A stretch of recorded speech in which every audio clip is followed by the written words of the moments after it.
तो जी, आँख खुली नहीं कि हमारे जो घर के काम होते हैं ना शुरू हो जाते हैं। मॉर्निंग के जो काम होते हैं वो तो और फुल स्पीड में शुरू होते हैं। शाम होने के बाद देर रात तक जब तक आंखें हमारी थक न जाए ना, तब तक हम किचन में अपना कुछ न कुछ काम निपटाते ही रहते हैं। यही होता है हम औरतों का जीवन। सुबह से शाम कब कट जाता है कुछ पता नहीं चलता है। एक तरह से देखा जाए ना तो ठीक भी है, आदमी अपने लाइफ में बिजी रहे तो ही सही है। खाली तो समझ जाइए कि लोग कहते हैं ना, खाली दिमाग शैतान का होता है, तो वही हाल हो जाएगा। इस तरह से अपने घर के कामों में घुले मिले रहो तो पता भी नहीं चलता है कब सुबह हुआ कब शाम हो गया।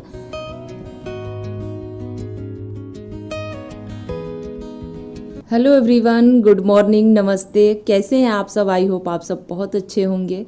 मैं भी ठीक हूँ। तो सुबह के 6 बज रहे हैं। 6 बजे से मैं अपना व्लॉग बनाना स्टार्ट कर रही हूँ। अभी यहाँ पे बैठ के सब्जी काट रही हूँ। कल रात में भिंडी धो के मैं रख दी थी, और इस तरह से धो के रख देती हूँ ना तो पूरे रात अच्छे से भिंडी सूख जाती है, और उसकी सब्जी काट के बनाओ तो उसकी सब्जी कुछ अलग ही होती है। तुरंत के तुरंत धो के बनाओ तो थोड़ी सी जो चिपचिपी होती है हो ही जाती है, चाहे आप कितना हो कपड़े वगैरह से पोंछ लो।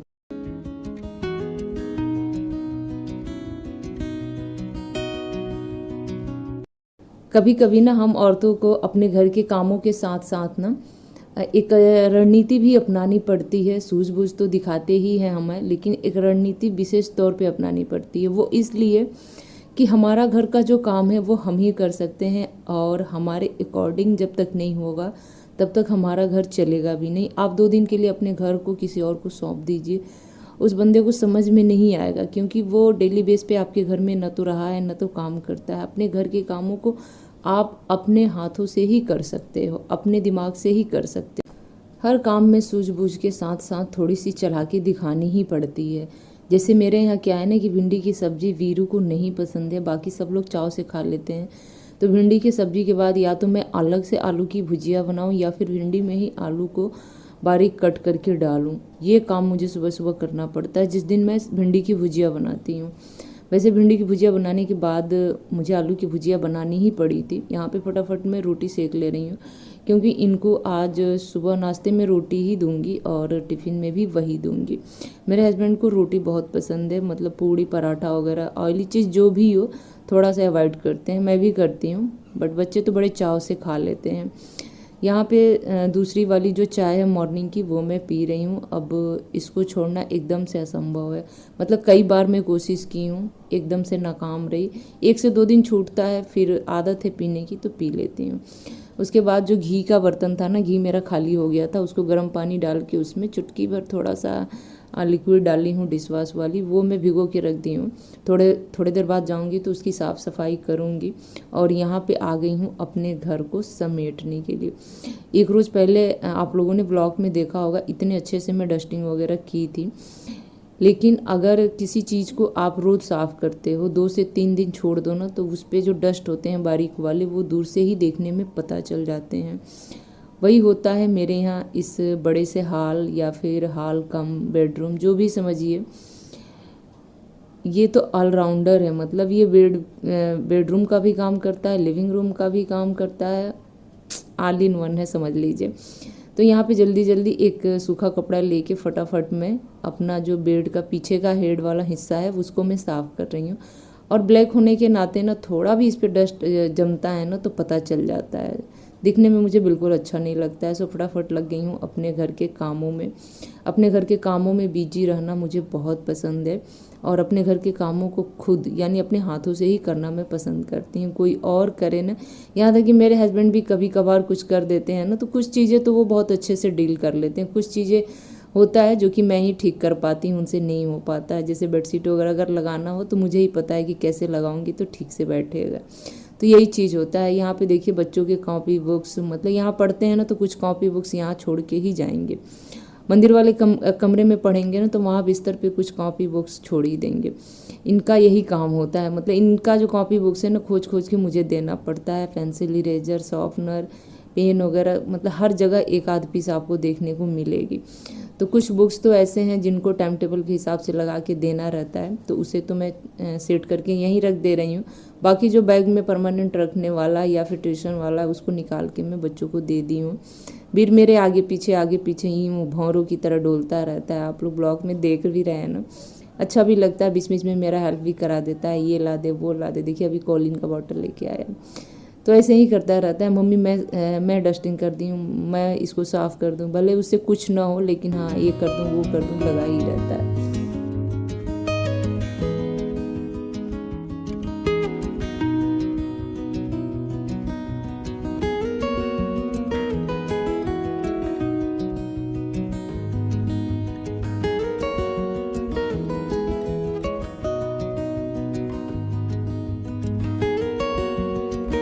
आज तो छुट्टी है, आज तो जैसे कामों का है ना कि एकदम से बौछार, एक के बाद एक काम नज़र आ रहे हैं।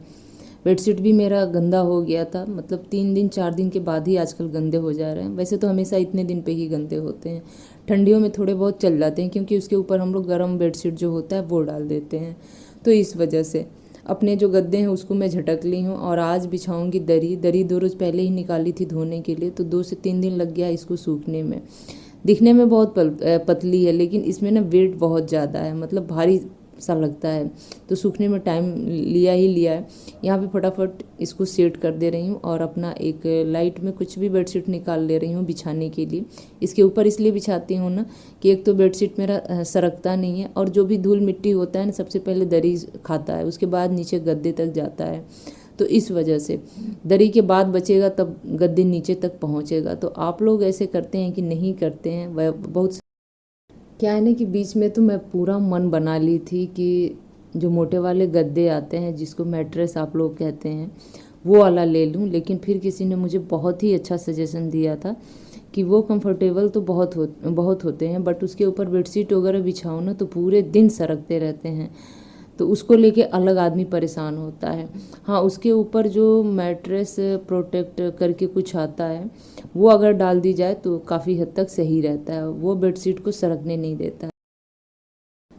उसके बाद का काम था मेरा ये जो सुरेख आप लोग देख रहे हैं ना, इसमें बेडशीट वगैरह मैं लगा के हमेशा रखती हूँ। जो टीवी के नीचे दिखाई दे रहा है, मतलब कि सूज वगैरह भी उसमें रहते हैं, लेकिन जो एकदम से नए वाले सूज रहते हैं वो रहते हैं। उसके ऊपर थोड़े बहुत बच्चों के जो सॉफ्ट वाले टेडी बियर होते हैं या फिर टॉयज होते हैं, वो सारी चीज़ों को मैं यहाँ पे सहेज के रखती हूँ। मेरे फिंगर में यहाँ पे इतनी तेज़ चोट लगी थी ना कि थोड़ी देर के लिए तो मैं सुन्नी हो गई थी एकदम से ना। जो झटके वाली चोट होती है ना वो बहुत दर्द देती है, बहुत दर्द। यह है कि संभल आदमी जल्दी जाता है, लेकिन हाँ दर्द बहुत ज़्यादा देता है, तो वही हुआ था यहाँ पे। उसके बाद जो बेडशीट पहले के धुले हुए थे उनको मैं छोटा छोटा फोल्ड कर ली हूँ यहाँ पे, और इस तरह से इसमें एक सेट लगा के रखती हूँ कि कौन से के बाद कौन सा मैं बेडशीट बिछाऊँगी। तो इस तरह से हो जाता है। हाँ, बेडशीट का बहुत मतलब भारी कलेक्शन मेरे पास नहीं है, 2 ही 4 बेडशीट हैं, लेकिन हाँ चेंज कर कर के बिछाते रहो तो थोड़ा सा अच्छा लगता है। और यहाँ पे जो भी सॉफ्ट वाले इनके टेडी बियर वगैरह हैं उनको मैं एक बार झाड़ के यहाँ पे रख दे रही हूँ। ये तो दिन भर उतारते हैं, खेलते हैं, फिर यहाँ पे ला के लगा देते हैं। इस तरह से अपना जो सुबह का काम होता है ना धीरे धीरे करके मैं निपटा देती हूँ। अब बारी आ गई है वॉशिंग मशीन लगाने की। तो इसमें ना मतलब पहले से ही 2 सिंगल बेड के बेडशीट पड़े हुए हैं जो मंदिर वाले कमरे के थे और बक्से के ऊपर बिछाई थी वो हैं, और एक डबल बेड। तो इस तरह से एक डबल बेड शीट डालती हूँ तो उसके साथ 2 सिंगल में ज़रूर डालती हूँ, या तो फिर दोनों डबल बेड शीट हो एक ही साथ। तो जब बेडशीट धोना रहता है तो बेडशीट वाले ऑप्शन पे ही लगाती हूँ, क्योंकि उस पर लगाने से ना बेडशीट हमारे बहुत अच्छे से धुल जाते हैं। और हाँ, किसी ने पूछा था ये कि वॉशिंग मशीन में कपड़े कैसे धुलते हैं, एकदम से साफ़ हो जाते हैं क्या? तो जी हाँ, देखिए 2 तरह से मैं धोती हूँ। जब नॉर्मल कपड़े यानी कि कम गंदे होते हैं तो उसका ऑप्शन अलग से है, आप नॉर्मल वे पे धो सकते हैं। जब कपड़े बहुत ही मैले कचटे रहते हैं ना तो उसमें गर्म पानी का भी ऑप्शन आता है, तो गर्म पानी से भी मैं धो लेती हूँ। हाँ, कपड़े आप वज़न के हिसाब से ही इसमें डालें, ये नहीं है कि पूरा उसमें बोझ दें तो फिर धो तो देगा लेकिन हाँ मशीन उतना साफ़ नहीं करेगा। मैं कोशिश करती हूँ ना कि मतलब 6.5 का है तो मैं 6 kg तक के ही कपड़े डालूँ। एक अंदाज सा मेरा हो गया, मतलब इतने दिनों से मैं यूज कर रही हूँ। तो हाँ, कपड़े एकदम से साफ़ निकलते हैं। कॉलर वगैरह जो होते हैं ना, उसको मैं कैसे साफ़ करती हूँ बता रही हूँ। जैसे कि अब कुछ लोग कहते हैं अलग से बैठ के उसको रगड़ के वॉशिंग मशीन में डाल दो, ऐसे करो। मैं क्या करती हूँ, 2 राउंड मशीन मेरा चलता है, मतलब जब 10 से 15 मिनट चल जाता है तो बीच में अपने मशीन को मैं ऑफ़ कर देती हूँ। फिर शर्ट निकालती हूँ जिसका कॉलर गंदा होता है, उस पर रिन साबुन लेके रगड़ के और 2-3 बार हल्के हाथों से ही ब्रश मार देती हूँ। वॉशिंग मशीन में ही खड़े, मतलब वॉशिंग मशीन के पास खड़े खड़े ही, मतलब कपड़े वॉशिंग मशीन में ही रहते हैं सारे। तो इस तरह से जो कॉलर के गंदगी होती है ना, वो बड़े आराम से निकल जाती है। मशीन मेरा मतलब चल रहा है, फटाफट यहाँ पे मैं पोंछा लगा ले रही हूँ और इस तरह से अपने घर का जो सुबह का काम होता है एक के बाद एक इस तरह से करके धीरे धीरे आराम से मैं कर लेती हूँ। आजकल मेरी तबीयत भी ठीक नहीं है, क्या बताऊँ क्या मुझे हो गया समझ में नहीं आ रहा है। पेट में हल्का हल्का मीठा मीठा दर्द हो रहा है, कुछ पता नहीं चल रहा है क्या हो रहा है। मतलब खाने के बाद दर्द हो रहा है, फिर बाद में ठीक हो जा रहा है धीरे धीरे। तो चलिए आज का ब्लॉग मैं यहीं पे एंड करती हूँ। आई होप कि आज का ब्लॉग अच्छा लगा होगा। ब्लॉग अच्छा लगा होगा तो प्लीज़ लाइक शेयर कमेंट करना आप लोग ना भूलिएगा। और जो लोग भी मेरे चैनल पे नए होंगे ना, प्लीज़ मेरे चैनल को सब्सक्राइब कीजिएगा, बेल आइकन को प्रेस कीजिएगा, ताकि जो भी नया वीडियो आप सबके साथ शेयर करूँ उसका नोटिफिकेशन आप सभी लोगों तक मिल सके। तो चलिए लेती हूँ आपसे विदा, बाय।